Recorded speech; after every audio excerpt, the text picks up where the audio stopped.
Bonjour les amis, je vous fais ma petite vidéo du soir. J'étais en route pour rentrer chez moi et en fait je traverse des bois et j'ai ressenti l'envie de m'y arrêter. De m'y arrêter pour faire cette vidéo parce que j'écoute de la musique dans ma voiture. Euh, et j'ai parlé de mon corps il y a quelques secondes, en fait, quelques minutes, et de ce rapport avec le corps. Et ça me venait dans la voiture là de vous dire 2-3 bricoles. De 3 choses par rapport à ça et par rapport à la regard que l'on peut avoir en fait, sur nos corps tous différents. Le nôtre surtout, avec combien on peut se juger soi-même de façon très négative. Et en fait, je me posais la question de pourquoi on se juge aussi durement alors que finalement, quand on regarde les autres, on regarde d'autres corps qui sont parfois plus abîmés que le nôtre ou parfois plus disgracieux, enfin, en fonction des didactes de la société. Et en fait, donc très différents du nôtre. Et comment on peut se juger tous autant que l'on est.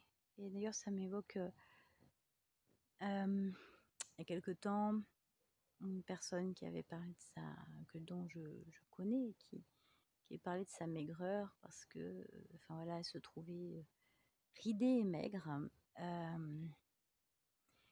Et puis, elle s'aimait pas parce qu'elle était ridée et maigre. Moi, je m'aime pas parce que je suis trop forte, trop en embonpoint. J'aime pas mes bras, j'aime pas mon ventre. Pour en faire la liste, et d'autres vont pas aimer leurs cheveux longs et fins, et d'autres vont pas aimer leurs cheveux frisés, crépus, ou voilà, leur blancheur, ils veulent être bronzés, et puis finalement, des gens bronzés vont dire, bah moi, j'aimerais bien être blanche.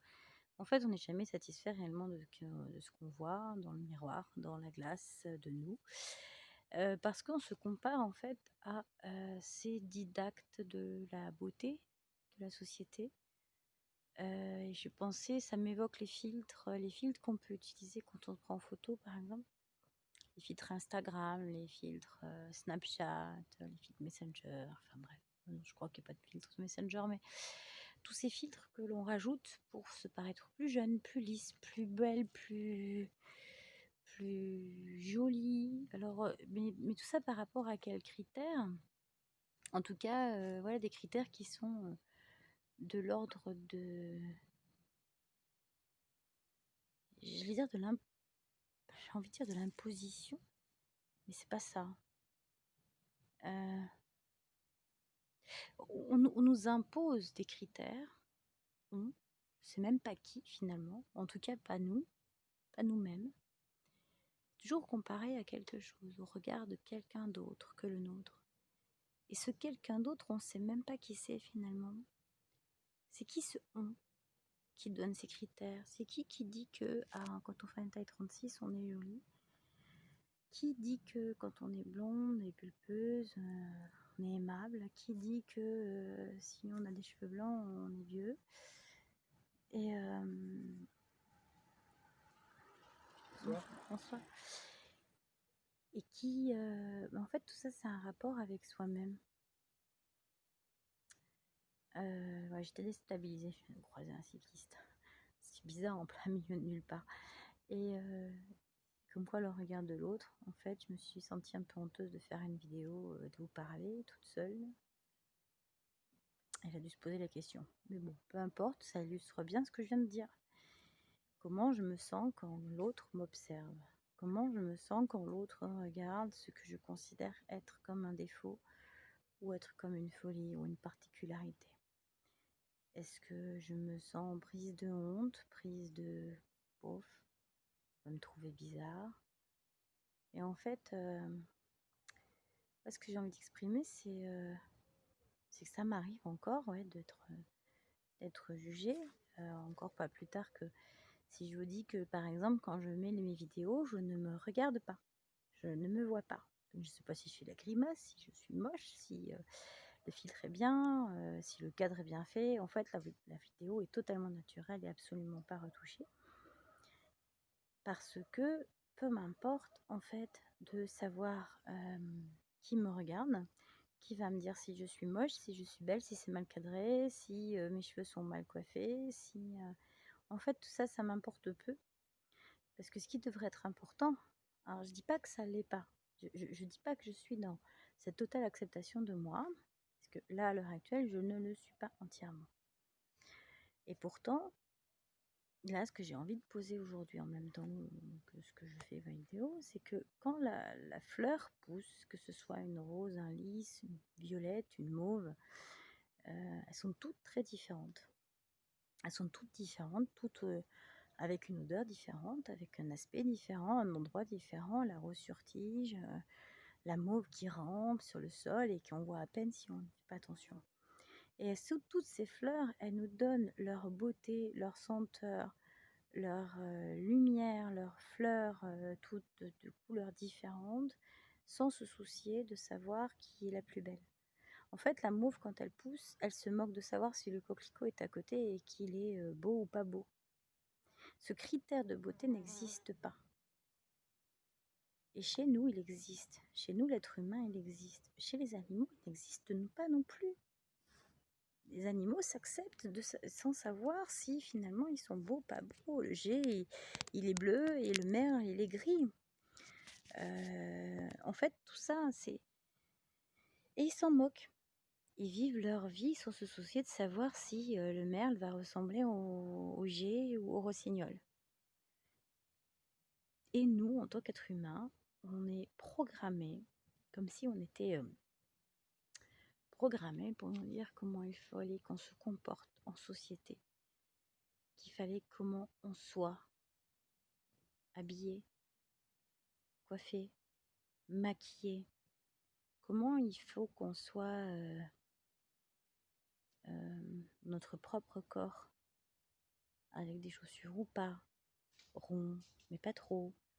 En fait, on a tous des critères, on nous propose, on nous vante des milliers de méthodes pour perdre du poids, on nous vante des milliers de méthodes pour affiner notre taille, ou pour prendre plus de poids, etc. D'ailleurs, plus pour en perdre. Et tout ça sans se soucier de ce que émotionnellement ça fait chez nous. Pourquoi on doit tous se conformer à une norme que un on a décidé? On devrait reprendre notre propre pouvoir. Et je m'aperçois en fait en posant ça que s'aimer soi-même,